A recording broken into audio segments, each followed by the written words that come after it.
The top engine rebuild begins with removing the muffler. Loosening the radiators and moving them forward makes room for pipe removal from the engine cylinder head. Exhaust pipe nuts removed, the pipes can now be slid forward and pulled away from the engine. Protect the radiators when you remove the pipe. Drop the skid plate and drain the cooling system by removing this bolt from the water pump. Loosening the radiator cap will allow full flow of coolant. Coolant drained, remove the clutch cable. Move the clutch and other cables out of the way. Put hardware back in place where possible. Loosen the breather hose, then loosen the triangle brackets that support the upper end of the engine. There are 3 bolts with nuts. Remove the compression release cable and bracket. Again, tuck the cable and bracket up and away from the engine. Remove the 4 bolts that hold on the rocker covers and place these parts safely aside. If you're at top dead center on the compression stroke, the rockers should all be loose. Remove the rocker box 6mm bolts. Loosen them evenly.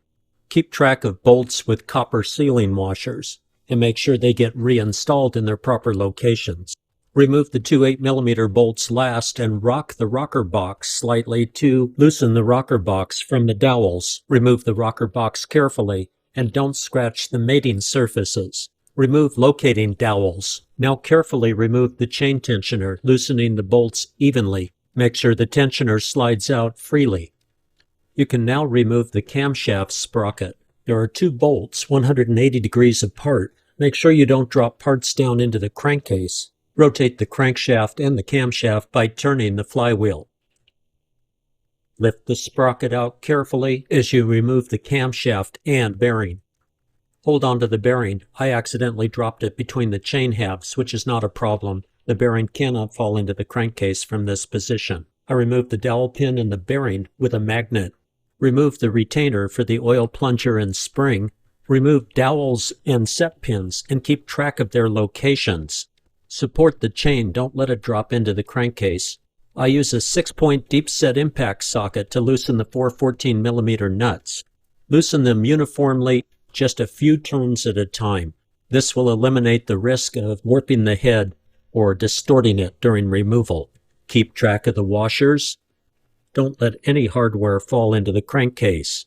If necessary, remove the washers with a magnet or leave them in place and be careful when you remove the head. There are 4 cylinder and head hold-down long studs, nuts, and washers. I use mechanics wire to hold the chain up. The wire is running upward to the handlebar cross brace. Keep track of all hardware.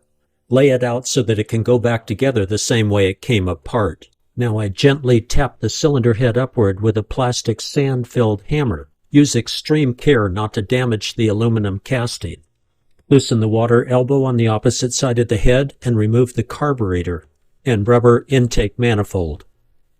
Head loose from the dowels, chain in place, lift the head upward. Clear the studs and use extreme caution not to damage the mating surface between the head and the cylinder as you lift the head out of position and away from the frame. Now you can detach the mechanics wire from the handlebar and slide the wire through the head. The head is free. See the excessive carbon buildup from valves that were not seating properly and compression was low. The Nickel can be carefully examined in the cylinder now, and the cylinder ridge shows glazing and damage from debris running through the upper cylinder and combustion chamber. Compression was obviously low in this engine. Now I loosen the bolts that hold the cylinder to the crankcase. I'll gently tap the cylinder upward using a sand-filled plastic hammer. Do not damage castings and make sure all hardware is loose. Lift the chain guide out of the cylinder. Raise the cylinder barrel carefully, making sure you protect the piston and connecting rod. Lift it straight up. Watch that I'm using the heel of my hand to gently set the piston down on the crankcase ledge. I'll now slide the chain and mechanics wire through the cylinder barrel and place the chain carefully down on the side of the crankcase. Holding the cylinder barrel squarely, I gently pry the lower portion of the cylinder barrel through the 2 studs without damaging the studs or lower cylinder barrel. We can now examine the cylinder barrel. The nickel is intact in most areas of the wall, but up in the ridge area you can see the scoring damage and signs of abuse from debris running through the upper cylinder. This engine was running an extremely lean main jet. The heat in the cylinder is obvious, and the lower portion of the cylinder is showing skirt drag from the piston, although there's no sign of seizure on either the piston or the cylinder barrel, and that's a good thing. There's no damage to the engine beyond the upper cylinder wear and the valves, which show an excessive amount of carbon and are obviously leaking. This engine had proper lubrication and quality oil, and with liquid cooling, excessive damage did not occur from running the exceptionally lean jet. Spark plug thread damage that required the installation of the time cert was likely due to heat as well. Carbon buildup in the head and the skirt wear on the piston are indicative of an engine that was running too lean and lost valve seal. The cylinder head and barrel are now headed to LA sleeve for reconditioning. A new piston will be installed during reassembly. The Honda XR650R motorcycle is known for its reliability and longevity, and that's what our aim is with this top-end rebuild. Part 1 covered the engine teardown, and now we're about to remove the piston. Before engine reassembly, remove the circlip with a needle nose pliers. The pin should come out by hand force, and if not, use a pin remover from a company like ProMotion. Pat and protect the connecting rod and check it for end play and side play. Move the rod laterally for side play and up and down to check the end play.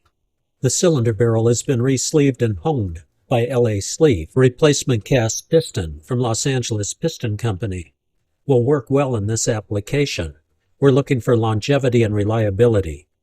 Los Angeles Sleeve Company provided the piston pin, clips, in this finished ring set that does not require filing of end gaps. The rings come pre-gapped, ready for installation. The piston pin slides freely through the small end of the connecting rod. Oil clearance is the only play that should be felt. Stay within the manufacturer's tolerances. Piston to cylinder clearance was assured by the precision honing of the cylinder by LA Sleeve.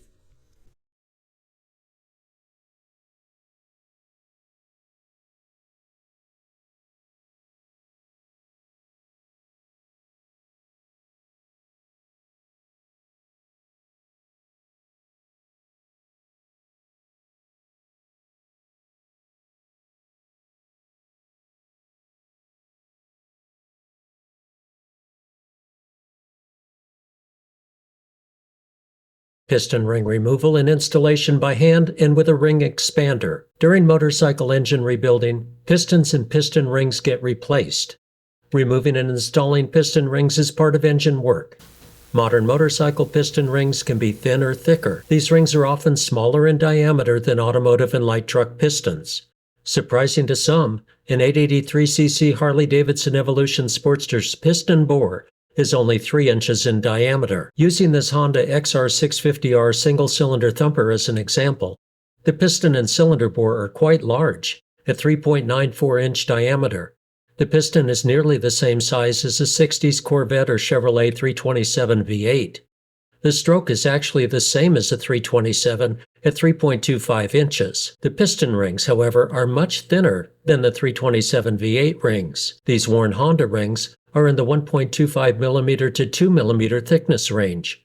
Thin steel rings like this are now popular for performance automotive engines. By the 60s, piston ring expander tools, first patented in 1935 by Seal Power Corporation, were popular and widely used on automotive and truck applications.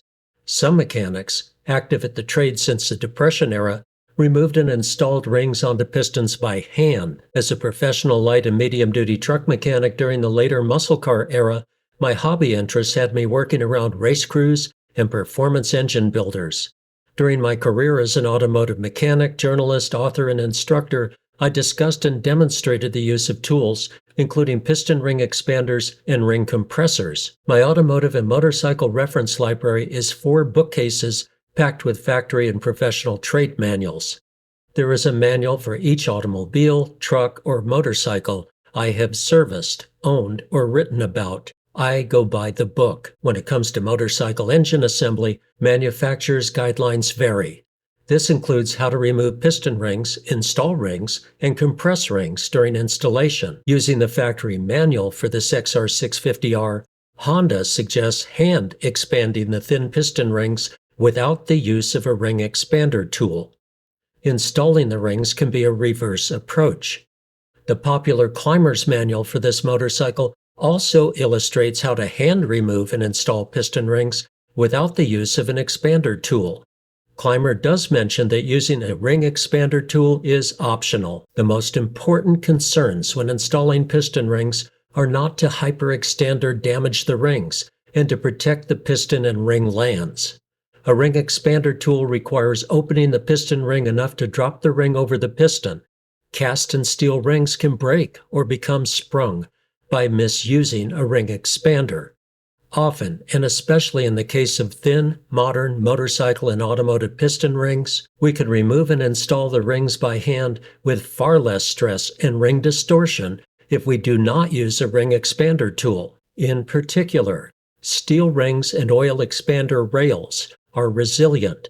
They behave like spring steel. With 57 years as a trade professional and working alongside professional engine builders, I am proficient at hand removing and installing piston rings.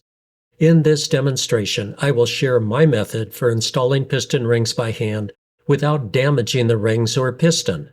I will also share how to use a ring expander tool effectively, applying the least amount of stress to the piston rings and piston. This is the original XR650R piston with its worn rings still installed. My XR650R top engine rebuild includes a new piston, pin, clips, and rings. These worn rings are especially prone to breaking, whether hand removed or removed with a piston ring expander tool. Using your fingers instead of a ring expander tool, you will feel the tension applied and resistance. You'll be able to minimize the degree of twist. With care, the rings can be removed and installed without breaking or distorting them. A goal when removing or installing piston rings is to minimize the stretch on the rings. To do this effectively, visualize the ring's inside diameter. The piston has a fixed diameter. The rings are flexible to a degree. When removing the rings or installing them, I keep each ring's inside diameter as close to its original size as practical.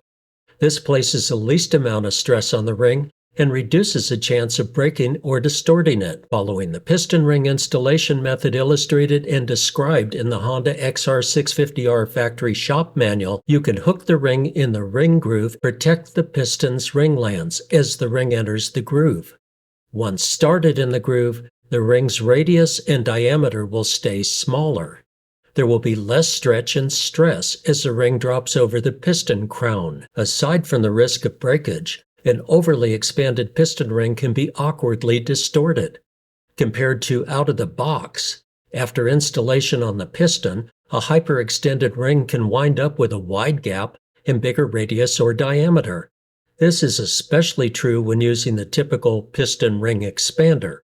If the ring is not damaged, the piston ring compressor will close that gap during installation in the cylinder. Even though the rings will still compress and offer good service once installed, it will be difficult to keep the rings centered in their grooves while installing the ring compressor. When hand feeding rings into a chamfered motorcycle cylinder barrel, it is even more difficult to compress the distorted rings with your fingers and keep the rings in their grooves. Another concern when installing rings is scratching the piston.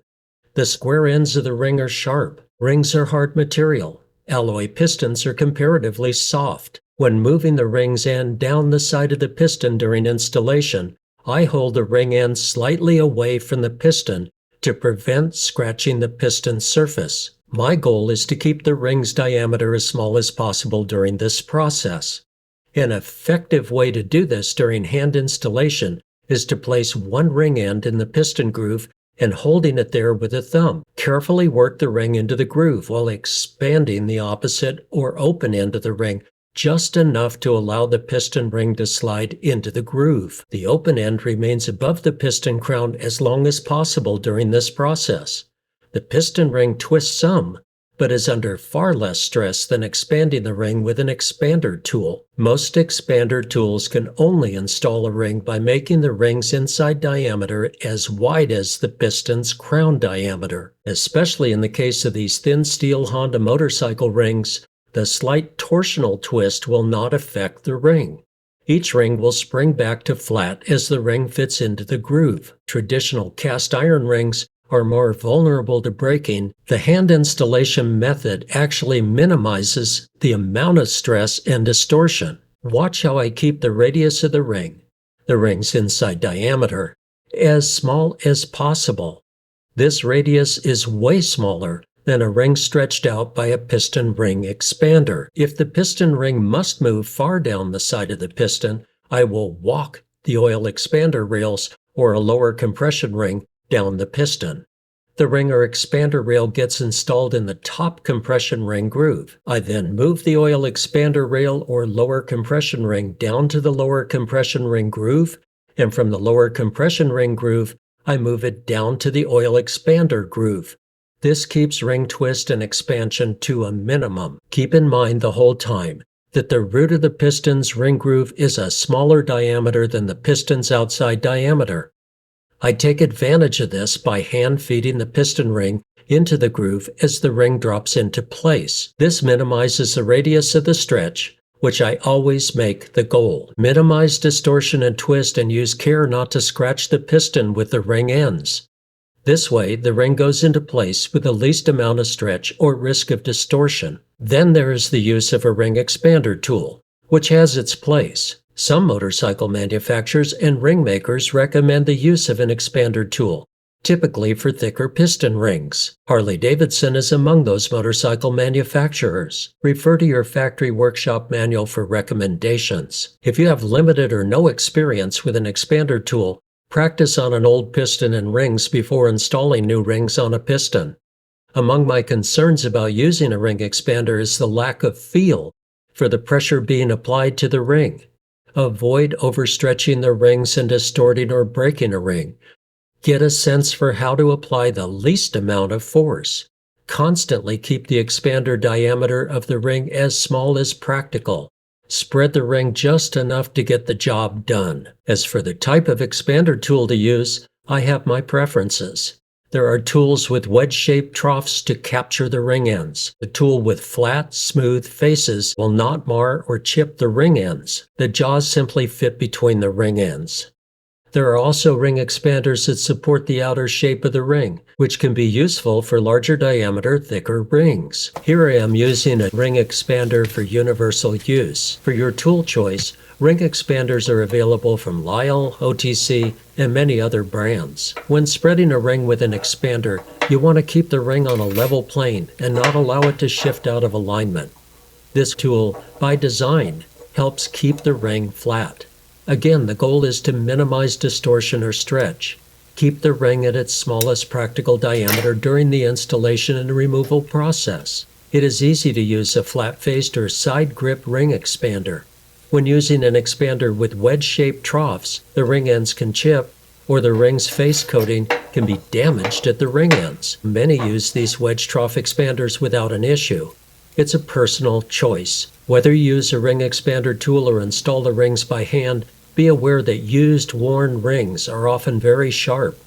When removing old rings, wear protective gloves if edges of a worn square edge ring can cut like a razor. Handle used rings with care. I am not telling anyone what to do. I'm sharing what has worked for me in professional settings. My approach is consistent with factory service manuals and the piston ring guidelines from ring manufacturers. If you are uncomfortable with hand removal and installation of piston rings, the ring expander is an option for specific diameter and thickness piston rings. Ring manufacturers often have their own recommendations and guidelines for installing the new rings. Ring material ranges from cast iron to spring-like steel. Coated faces are common on modern rings. Moly and chrome rings each have their place. Be careful with moly rings. Avoid damaging the edges that must seal against the cylinder wall. Follow the guidelines in your motorcycle's factory shop manual. Read the instructions included with the new piston rings. Follow the ring and engine manufacturer's recommendations for positioning the compression rings, oil expanders, and expander side rails on the piston. Hold these ring positions while installing the piston in the cylinder. This is important for good ring seal and a lasting piston ring installation. Installing piston rings by hand can minimize the risk of damaging the rings by overexpanding them. It also gives you an opportunity to control the ring as you're putting it into place and minimizing the risk of damage to the piston as well. Side rails on the oil ring are staggered according to the instructions that come with the piston rings, and the ring end gaps are typically spaced 120 degrees apart without aligning with either the piston pin or perpendicular to the piston pin. Installing the piston ring as demonstrated here minimizes the amount of stretch on the ring. Be cautious as you lower the ring past the piston edges not to scratch or damage the side or edge of the piston. Piston rings are marked for top side, and this top ring has a chamfered inner ledge that faces toward the top. Compressing cylinder gases push that top ring outward at the ledge. The rings are staggered the 120 degree spacing between their end gaps, and the oil control rails are staggered from each side of the spacers joined ends. Proper spacing and alignment of the rings is important. Take the time to follow the instructions from the manufacturer. Here, the first circlip snaps into place, its open end offset from the access gap. Permatex Ultra Slick engine assembly lube is used for coating the piston pin bosses, and the small end of the connecting rod during assembly. This will prevent friction and engine damage during the initial startup of the engine. Notice that the sides of the rod are protected with shop towels. Lower the piston into position carefully. The piston pin is a finger press fit through the pin bosses. Make sure that the eye on the top of the piston crown faces toward the intake side. Install the second circlip carefully and make sure the circlips are seated completely. Use care not to damage the aluminum alloy. In this application, the pin should move freely in the bosses and the rod. A new cylinder base gasket is now in place. Lube guard is an excellent way to lubricate piston rings and other critical friction areas for initial startup of the engine. Lube guard will find its way into the piston rings, ring lands, and other tight-fitting areas.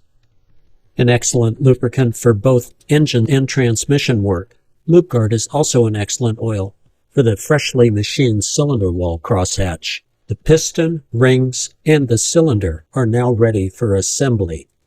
This coolant passage O-ring must seal properly. In the frame, gently spread the studs apart to get the barrel in place. Move the barrel into position and then carefully lower it over the studs. Feed the timing chain up through the cylinder and use mechanics wire to tie the chain to the handlebar. The chamfer at the bottom of the cylinder barrel enables compressing the rings with your fingers and allowing that tapered edge to catch the ring as you feed the piston carefully up into the barrel. Use extreme care not to damage rings or cause any kind of binding as the ring compresses and moves into the cylinder. When all of the rings and ring spacers are compressed, you'll be able to carefully lift the piston up into the barrel. Never force these parts or you will damage the rings. Make sure that the rings stay in alignment as you squeeze the piston up into the barrel. At this point, you can turn the flywheel carefully and the cylinder and piston will lower onto the crankcase. Always be certain that the locating dowel pins are in alignment with the cylinder and that these pins are round and will be able to keep the cylinder and piston on center. Protect the cylinder base gasket. Install these two cylinder base bolts and snug them down. You'll retorque them later. Lube guard at the top of the piston and around the cylinder is a good idea. Also lube the chain with the excess of lube guard oil. To prevent fouling the spark plug, run the piston to top dead center and wipe off any excesses of oil. Get the cylinder top deck where the head gasket must seat and seal properly. Make sure that the piston moves freely up and down the cylinder. This will coat the crosshatch with fresh oil.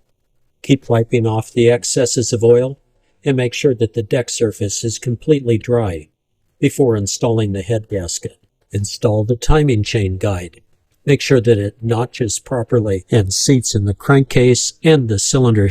The timing chain must move freely with the crankshaft. A quality Wiseco head gasket, an MLS style, and new dowel pins are installed on top of the cylinder. Make sure the gasket is perfectly clean. Make sure the dowel pins are located properly and seated. The troubles with this XR650R engine began with intake valves damaged from poor air filtration.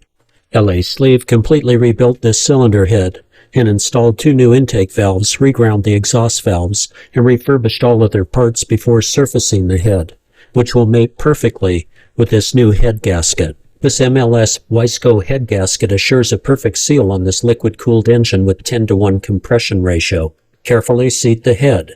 Don't force parts, go from one side back to the other, and bring the head down uniformly before installing stud, washers, and nuts. Lubricate the nuts before installation using lube guard or similar lubricant to assure that there's no friction and you'll get an accurate setting when adjusting final torque with a torque wrench. Note how easily each of these nuts turns. Lube guard assures that there's no binding, and torque settings will be very accurate. These nuts will be tightened in 4 stages, starting at a very low level. Tightening will be in cross to assure that the gasket flattens and that there's no risk tilting or cocking the head during tightening.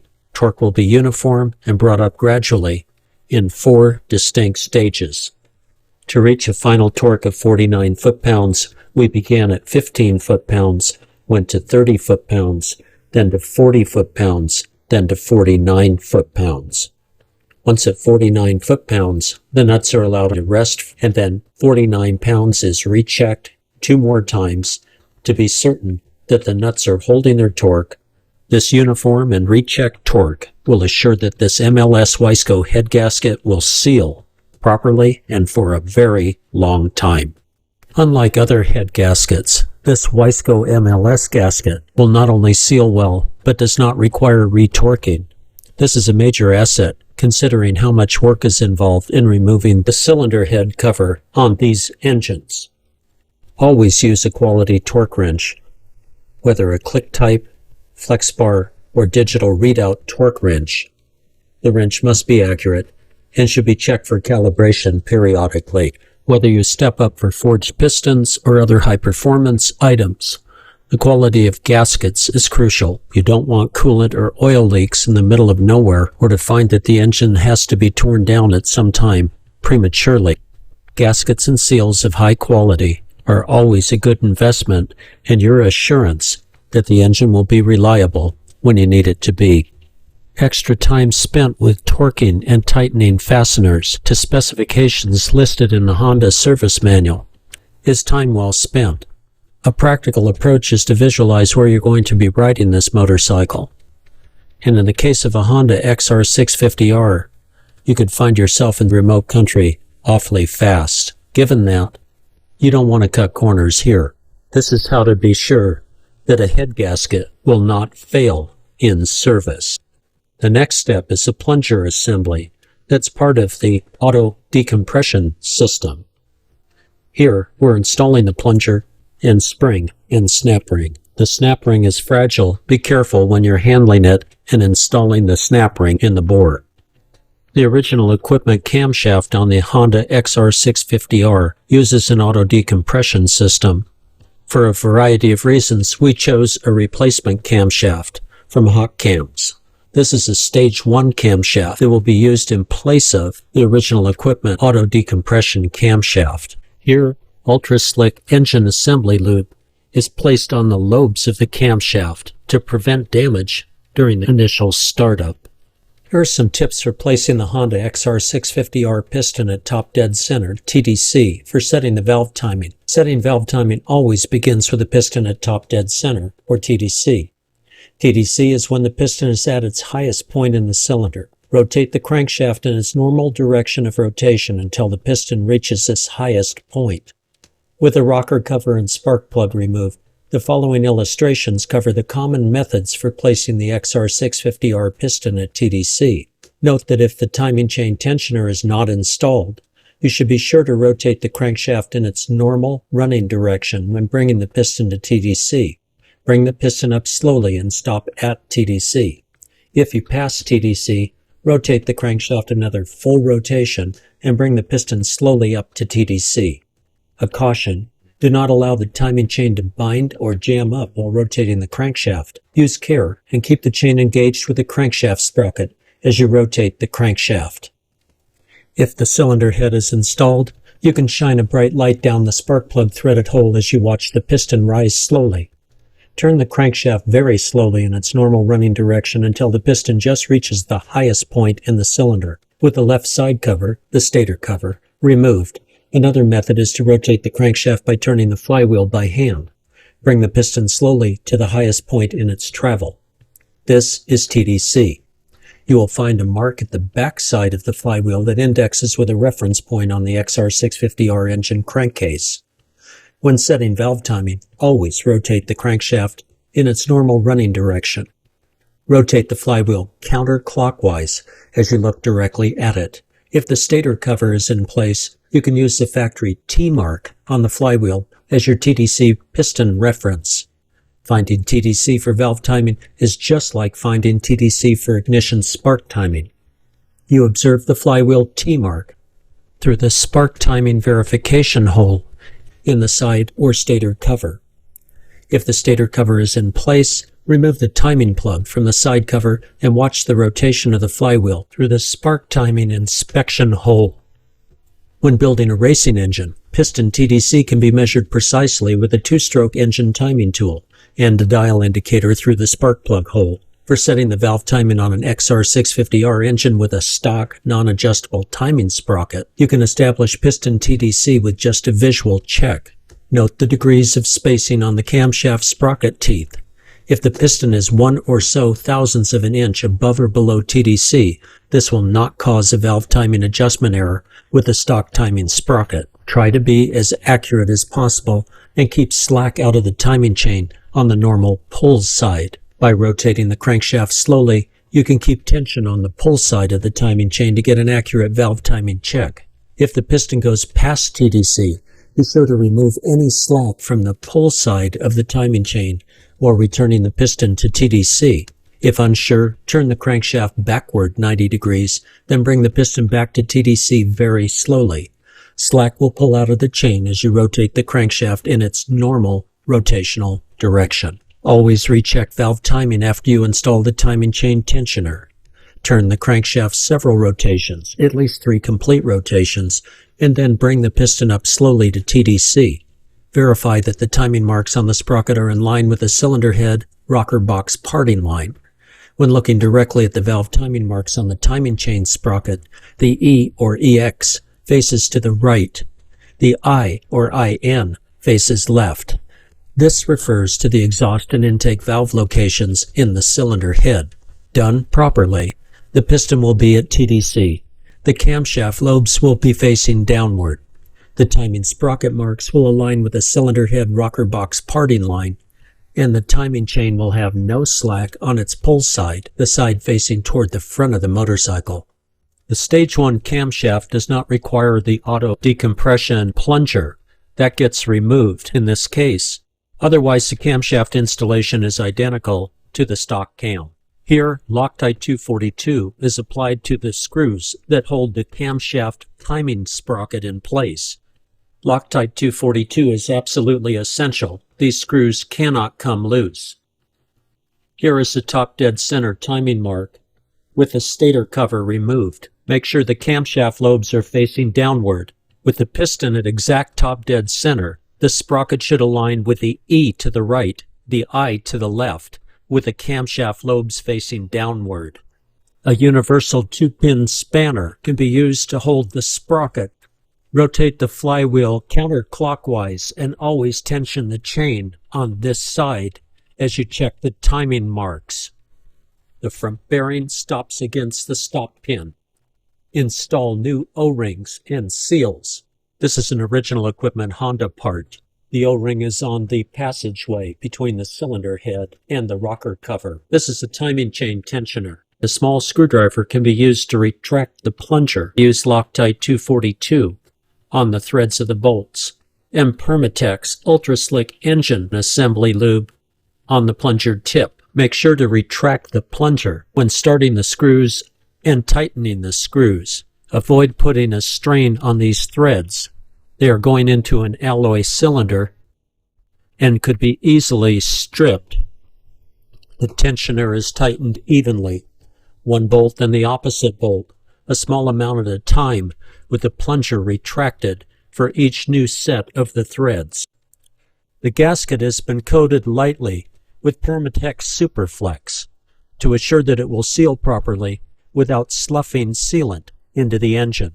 Keep the plunger retracted as you set the final torque on the two bolts. Unload the plunger as you set the torque with a torque wrench. Torque the tensioner bolts evenly.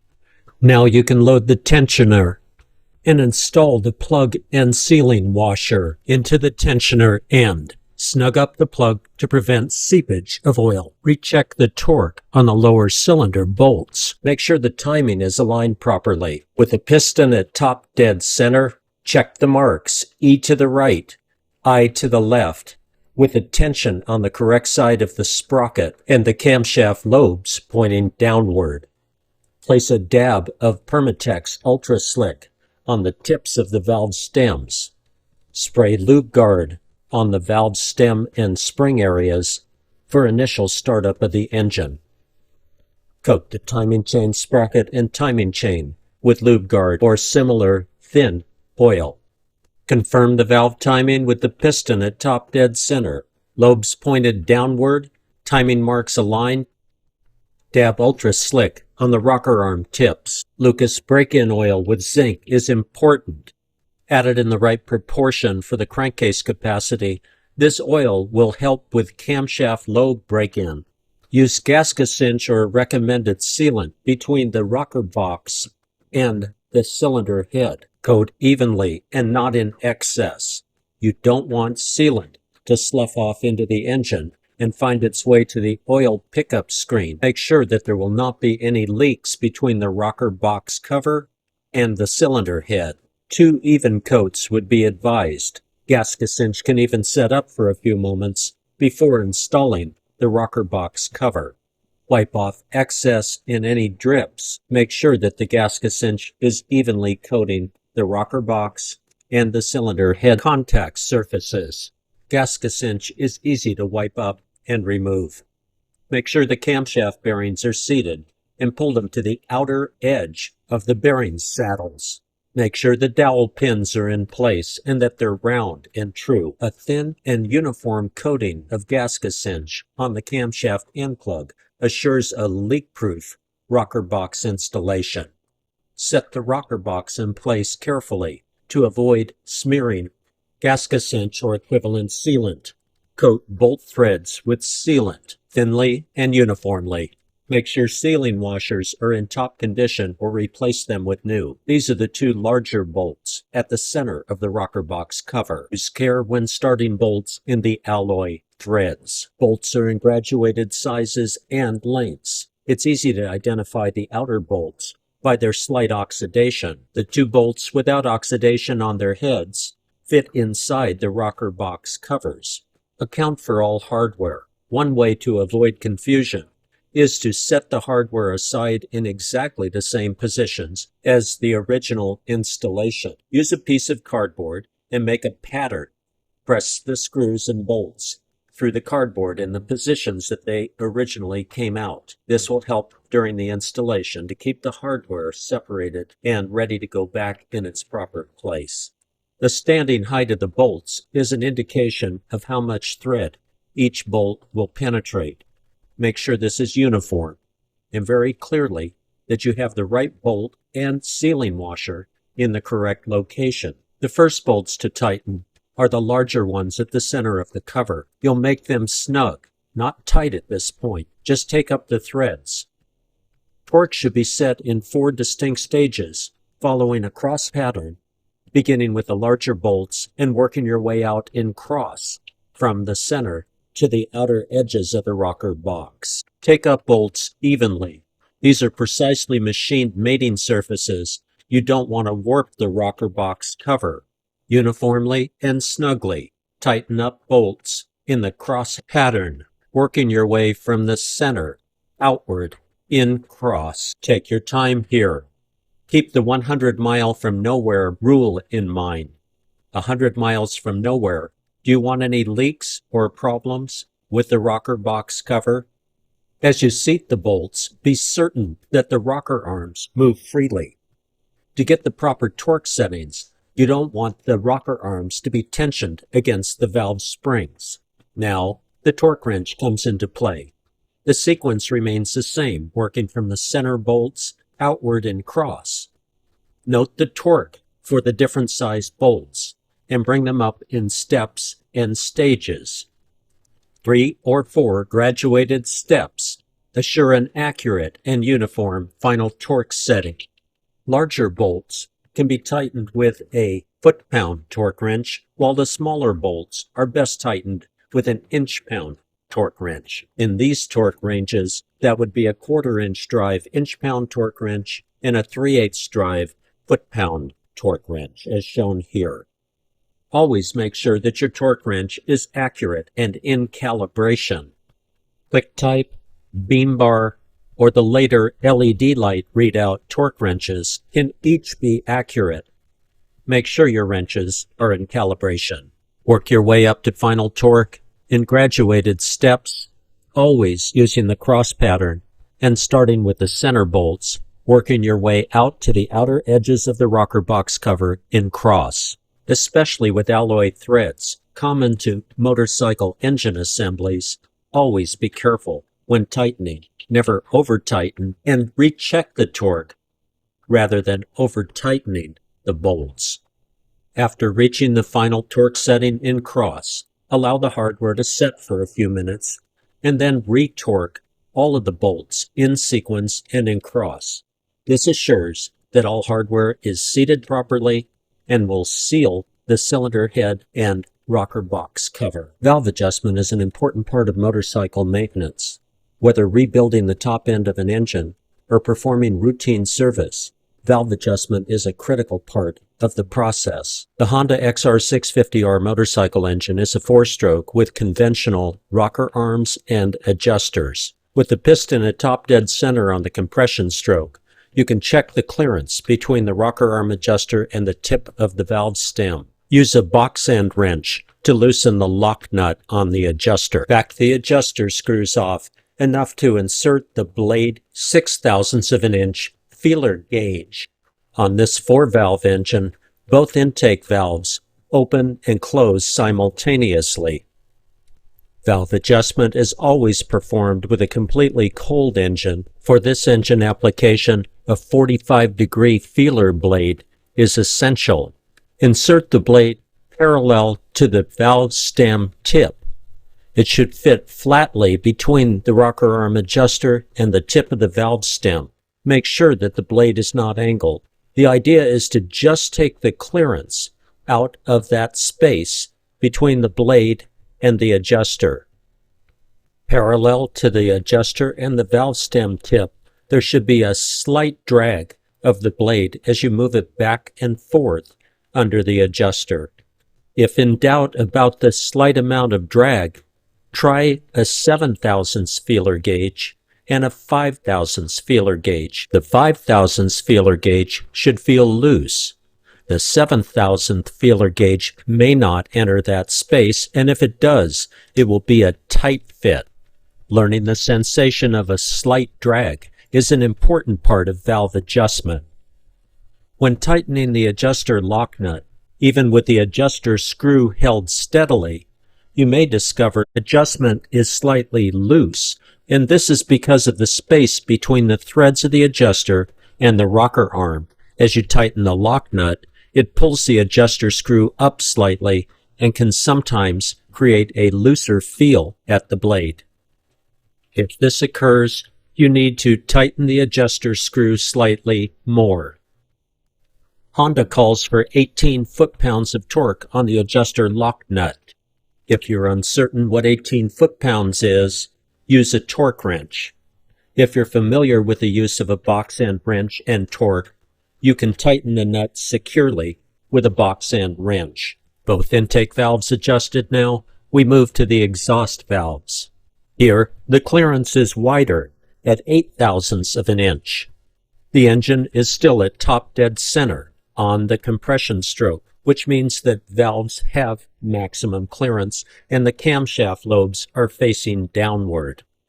Here, the lock nuts are tight, and the use of a ratchet and socket places rotational force on the nut and reduces the stress on the rocker arm and rocker shaft mechanism. Once again, the blade must be parallel to the valve tip and the rocker adjuster screw. Always hold the adjuster screw steadily when tightening the lock nut. Expect that there may be some variation between the lock nut tight and the lock nut loose. It is often helpful to turn the screw slightly with the adjuster nut tightening to slightly tighten the adjuster to the blade. This compensates for slack in the threads and also aids in making that ultra-fine adjustment. Keep in mind again that the adjuster screw threads may pull or lift up slightly as you set the torque on the lock nut. The important setting is the adjuster with the lock nut secure.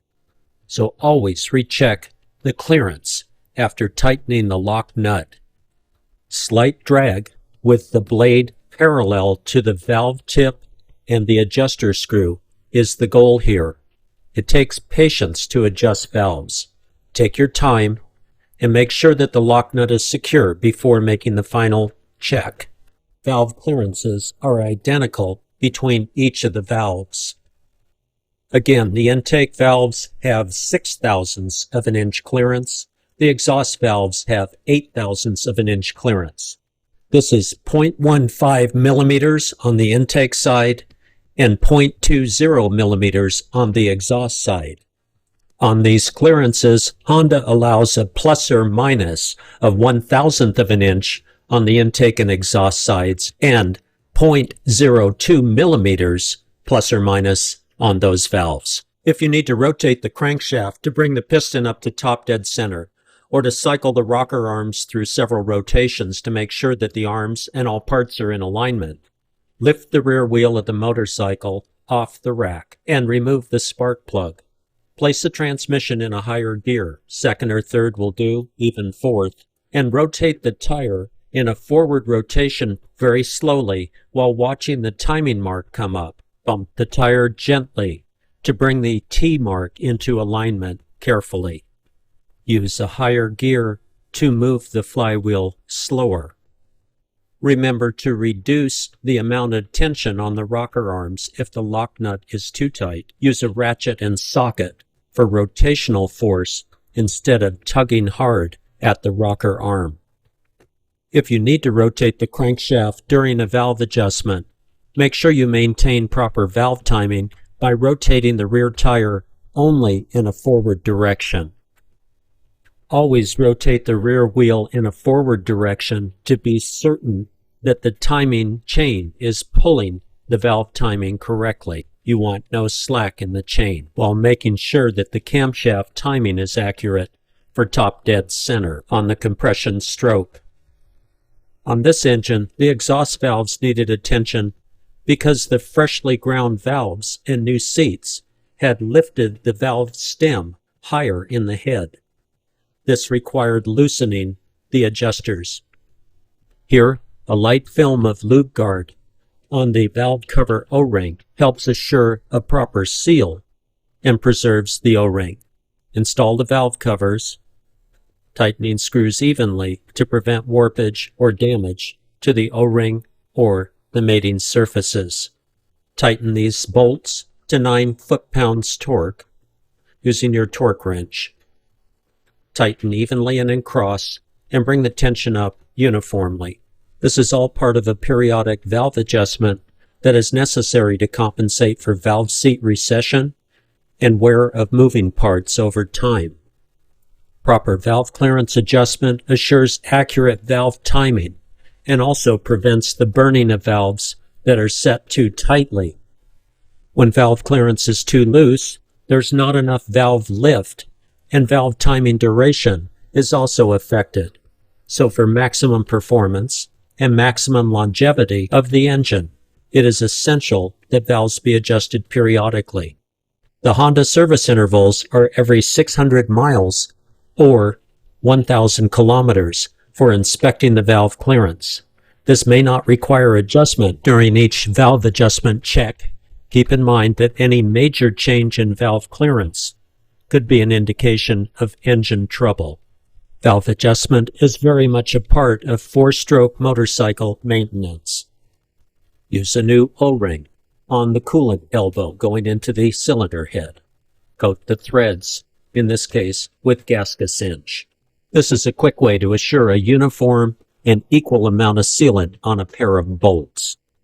Again, start all hardware carefully. These steel threads are going into an alloy cylinder head. Tighten by hand and cross. Bring up the threads evenly. Keep the elbows centered as you tighten one side to the other.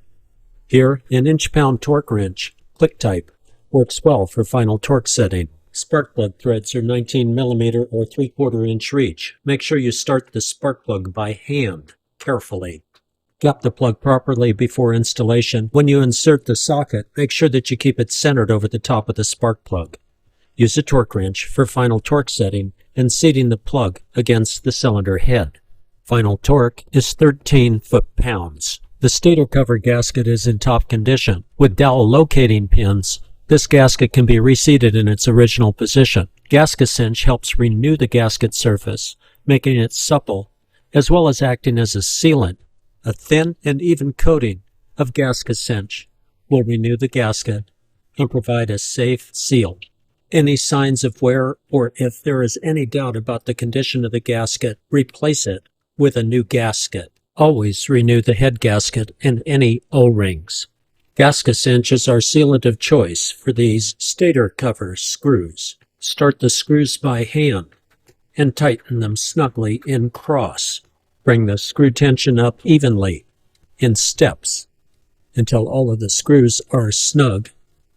Then follow with a torque wrench, in this case an inch-pound torque wrench. The click-type torque wrench is fast and accurate in this kind of parts assembly. Remaining hardware can be installed.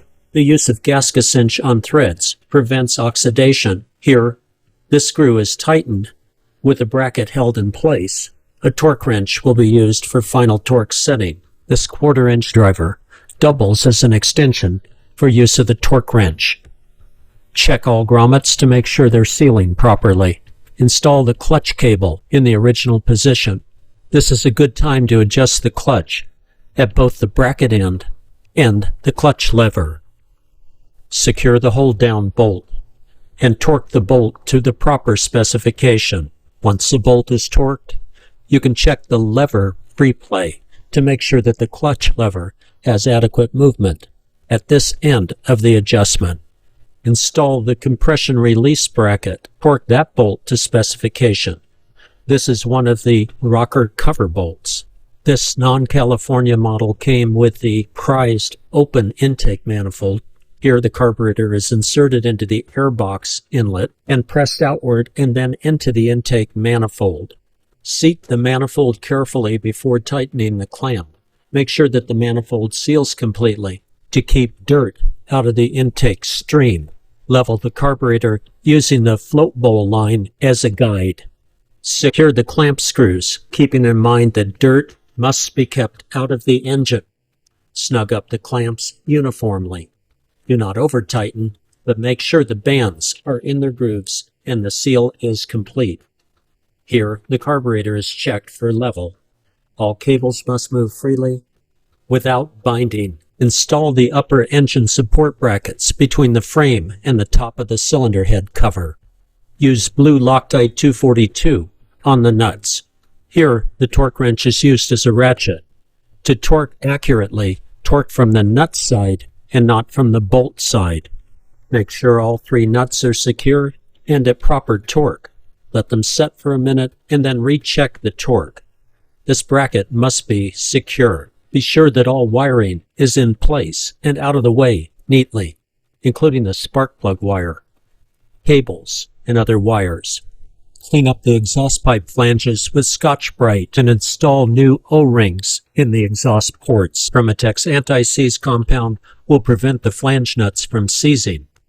A light coating of anti-seize makes it easier to assemble the pipes as well. Install the right side flange and header first, and leave all of these parts loose until you get the entire system bolted together.